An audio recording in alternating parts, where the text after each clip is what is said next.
Welcome friends, প্রত্যেকে স্বাগত আমাদের ইউটিউব চ্যানেলে। যে সমস্ত ভিউয়ার্সরা প্রথমবার চ্যানেলটি দেখছেন তারা অবশ্যই চ্যানেলকে সাবস্ক্রাইব করে নেবেন এবং চ্যানেলের পাশে থাকা বেল আইকনটি প্রেস করবেন যাতে এই ধরনের খবরাখবর সবচেয়ে আগে সবচেয়ে দ্রুত আপনাদের কাছে পৌঁছে যায়। তো আজকে আমরা একটি বিষয় নিয়ে কথা বলবো। কোথাও গিয়ে এই পশ্চিমবঙ্গে ডামাডোল পরিস্থিতিতে নিয়োগের খবর আপনাদের শোনাবো। তো হাইকোর্টের অর্ডার কিন্তু কমপ্লাই করলো এই ডিপিএসসি। আপনারা জানেন যে চারটি ডিপিএসসিতে নিয়োগের খবর আমরা এর আগে করেছিলাম। DPSC Malda, DPSC Howrah, DPSC north চব্বিশ পরগনা এবং ডিপিএসসি দক্ষিণ চব্বিশ পরগনা। দক্ষিণ চব্বিশ পরগনা এখনও অর্ডার হয়নি, আগামী সপ্তাহে বা এই সপ্তাহে হয়তো অর্ডার হয়ে যাবে। তো সেক্ষেত্রে এই মুহূর্তে যে ডিপিএসসি নিয়ে কথা বলছে সেটা হচ্ছে ডিপিএসসি উত্তর চব্বিশ পরগনা। তারা হাইকোর্টের অর্ডারকে মান্যতা দিয়ে ভোটের মধ্যেই বিজ্ঞপ্তি জারি করে দিল। 15 দিন মাত্র সময় দিল, অলরেডি 2-3 দিন অতিক্রান্ত হয়ে গেল। হাতে মাত্র আর কয়েকটা দিন টাইম আছে, আর 12 দিন টাইম আছে। আমরা ভিডিওটা করছি 12 দিনের মধ্যে আপনি যদি পিটিশনার হয়ে থাকেন সেক্ষেত্রে আপনার অর্ডার, অর্থাৎ আপনি যদি হাইকোর্টে কেস করে থাকেন, যে কোনো পিটিশনার অর্থাৎ এই জেলা নিয়ে মামলা যদি আপনার করা থাকে এবং মামলার তারিখ যদি 25/4/2024 তারিখের মধ্যে হয়ে থাকে, অর্থাৎ 25 এপ্রিল 2024 মধ্যে যদি আপনার রিট অ্যাপ্লিকেশন ফাইল হয়ে থাকে, তাহলে কিন্তু এই সুবিধা আপনি পাবেন। কোনো মেরিট টেরিট কিছু প্রয়োজন নেই, সরাসরি কিন্তু আপনি নিয়োগের একটা জায়গায় পৌঁছে গেছেন এবং ডকুমেন্ট জমা করলে সেক্ষেত্রে কিন্তু প্রাথমিক শিক্ষকের শিক্ষকতার চাকরি কিন্তু আপনার জন্য তোলা রাখা হয়েছে। তো কী করতে হবে গোটা বিষয় নিয়ে আমরা দেখে নেব এই ভিডিওতে। তো আমরা শুরুতে একটি নোটিফিকেশান দেখব। নোটিফিকেশানে দেখুন ডেট এটা হচ্ছে 29/4/2024, অর্থাৎ 29 এপ্রিল 2024 কোর্টের অর্ডার হয়েছে। যে অর্ডার পাস হয়েছে 25/4/2024। সেক্ষেত্রে দেখুন মাত্র 3 দিনে কমপ্লাই করলো অর্ডার, মানে অকল্পনীয়। কোর্টের অর্ডারে কিন্তু চাকরি হচ্ছে এবং 2009 সালে এই 4টে ডিপিএসসি কিন্তু কপাল খুলে গেছে, পিটিশনাররা কিন্তু চাকরি পাচ্ছে। অনলি ফর পিটিশনার হচ্ছে। এখন অনেক প্রার্থী তারা হয়তো বাইরে থেকে গেছেন, কিন্তু কিচ্ছু করার নেই, গ্রুপ বি ম্যাটার এই কোর্টেই উঠবে। আর এই কোর্টে কিন্তু একটা কাট অফ ডেট, অর্থাৎ এই জেলার জন্য 25/4/2024 তারিখ ফিক্স করে দিয়েছে।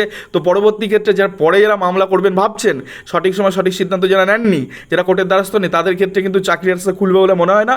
অনেকে তো ট্রাই করতে পারেন, বাট আলটিমেটলি ফল কিন্তু নিটফল 0। তো নোটিফিকেশন কি দেখবো, নর্থ 24 পরগনাস ডিপিএসসি, যেটা কিনা বারাসতে রয়েছে, তার memo number search and search, date হচ্ছে 29/2024।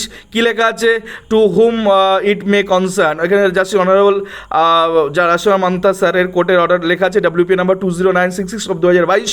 এইখানে রিট পিটিশনে এই অর্ডারটি হচ্ছে। সেখানে কি বলা আছে, in the compliance with the honourable court order dated 25/2024 of the honourable justice Russia Manta in WP 20966 of 2022, along with the orders writ petitioner in that order all concerned read petitioner and added respondent by added petitioner are requested to produce authenticate copies of the read petition, অর্থাৎ ওই যে আপনার যে writ petition করেছিলেন সেই copy জমা দিতে বলছে, with evidence of the date filing of the writ petition, of the কবে সেই ফাইলিং করেছেন তার ডকুমেন্ট দিতে হবে, and all authenticate documents to in support of their participation in the 2009 primary teachers recruitment process including admit cards, 2 copy admit card লাগবে, for the written test call letter লাগবে, তার সাথে ইন্টারভিউ কল লেটার, অ্যাপটিটিউড টেস্টে call letter লাগবে, এবং তার সাথে all authenticate education qualification copies including মাধ্যমিক এক্সাম, অ্যাডমিট কার্ড, মার্কশিট, এবং তার সাথে এগুলো সাবমিট করতে উইদিন 15 days, অর্থাৎ 29/2024 তারিখের পর থেকে 15 দিনের মধ্যে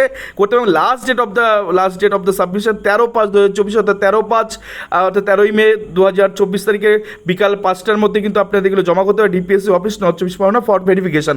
অর্থাৎ ভেরিফিকেশনের জন্য কিন্তু এই ডকুমেন্টগুলো লাগবে। তাহলে কী কী লাগছে, রিট অ্যাপ্লিকেশন কপি আপনি মামলা করেছেন সেই কপিটা, তার সাথে লাগবে হচ্ছে আপনার নাম কোথায় রয়েছে সেই কপিটা তো অবশ্যই আপনাকে দেখাতে হবে, এবং তার সাথে লাগছে কল লেটার, মাধ্যমিকের অ্যাডমিট, মাধ্যমিকের মার্কশিট বা রিলেটেড যে ডকুমেন্টগুলো লাগবে, রিটেন টেস্টের কল লেটার, এবং সেক্ষেত্রে অ্যাডমিট কার্ডের 2 কপি সঙ্গে ফটো নিয়ে যাবেন। এই সমস্ত ডকুমেন্ট কিন্তু আপনাকে জমা করতে হবে এই ভোটের মধ্যে, সেটা হচ্ছে 13/5/2024 মধ্যে। আর একটা কথা বলে দিই, প্রত্যেকটা ডকুমেন্ট কিন্তু 2 সেট করে নিয়ে যাবেন, এবং ওখানে যদি সেলফ অ্যাটেস্টেড করতে হতো সেলফ অ্যাটেস্টেড করতে হবে। তো প্রতিটা ডকুমেন্ট অরিজিনাল আপনি নিচ্ছেন, তার সাথে 2 সেট ডকুমেন্ট নিচ্ছেন, এবং সেই সাথে রিট অ্যাপ্লিকেশন কপি, অর্থাৎ সেই মামলা আর টোটাল ডকুমেন্ট কিন্তু আপনাকে নিয়ে যেতে হবে। এছাড়া দেখুন এই নোটিশের নিচে একটু জিনিস রয়েছে। তো ডিস্ট্রিক্ট প্রাইমারি স্কুল কাউন্সিলের সেক্রেটারি সাইন করেছে, চেয়ারম্যান সাইন করেছে, তো কমিশনার অফ স্কুল এডুকেশন তাকে চিঠি করা হয়েছে, সেক্ষেত্রে সেক্রেটারি করেছেন, চেয়ারম্যান করেছেন। তো এগুলো তাকে ফরওয়ার্ড করেছে। মধ্যে কথা অর্ডারটাকে কমপ্লাই করছে, চাকরি দিচ্ছে, এই হচ্ছে ব্যাপার। এবার আপনি কি করে নামাবেন কপিটা, এটা একটা বড় প্রশ্ন। সেটা হচ্ছে যে অ্যাডভোকেটকে মামলা করেছেন তার কাছে গিয়ে চাইতে পারেন, তিনি সার্টিফাই করে দিতে পারেন, হয়তো কপিটা দিতে পারেন। অথবা সার্থক বলে একটা অ্যাপ্লিকেশন আছে, মানে একটা ওয়েবসাইট আছে, আপনি সার্থকে যান, কেস নাম্বারটা দিন, যে আপনাকে যে কেস নাম্বার দিয়েছে, ইয়ারটা মেনশন করুন, কোন ইয়ার আপনার কেস করা, দেন আপনি কেস নাম্বারটা দেবেন, বা যে পিটিশনার নেম তার নাম দিয়ে সার্চ করুন, বেরিয়ে যাবে। পিডিএফটা ডাউনলোড করে নিন, সেটা গোটা পিডিএফটা প্রিন্ট আউট করে নিয়ে সিঙ্গেল পেজে প্রিন্ট আউট করবেন। রিট অ্যাপ্লিকেশনে কপি বোথ সাইডে করবেন, আর সিঙ্গেল সাইডে করবেন। যাই হোক, এই ছিল মোটামুটি, আশা করি ভিডিওটা আপনারা বুঝতে পেরেছেন যে আপনাদের কী করতে হবে। তো মোদ্দা কথা, উত্তর 24 জেলায় হাইকোর্টের অর্ডারে এই মুহূর্তে চাকরি কিন্তু ভোটের মধ্যেই দেওয়ার প্রসেস শুরু হয়ে গেছে। তো মোদ্দা কথা, আর ডিপিএসসি নর্থ 24 কিন্তু অনেকের ভাগ্য খুলে গেছে। তো এই ছিল আজকের গুরুত্বপূর্ণ ভিডিও। আশা করি ভিডিওটা আপনাদের খুব পছন্দ হয়েছে। আর যদি ভিডিওটা পছন্দ হয়ে থাকে, ভালো লাগে থাকে, তাহলে অবশ্যই চ্যানেলটিকে সাবস্ক্রাইব করে দিন, এবং ভিডিওটা আপনাদের দাদা ভাই বন্ধু দিদির যারা আছে তাদেরকে একটু শেয়ার করে দিন, এবং অবশ্যই চ্যানেলটিকে লাইক করুন এবং কমেন্ট করুন। ধন্যবাদ সকলকে।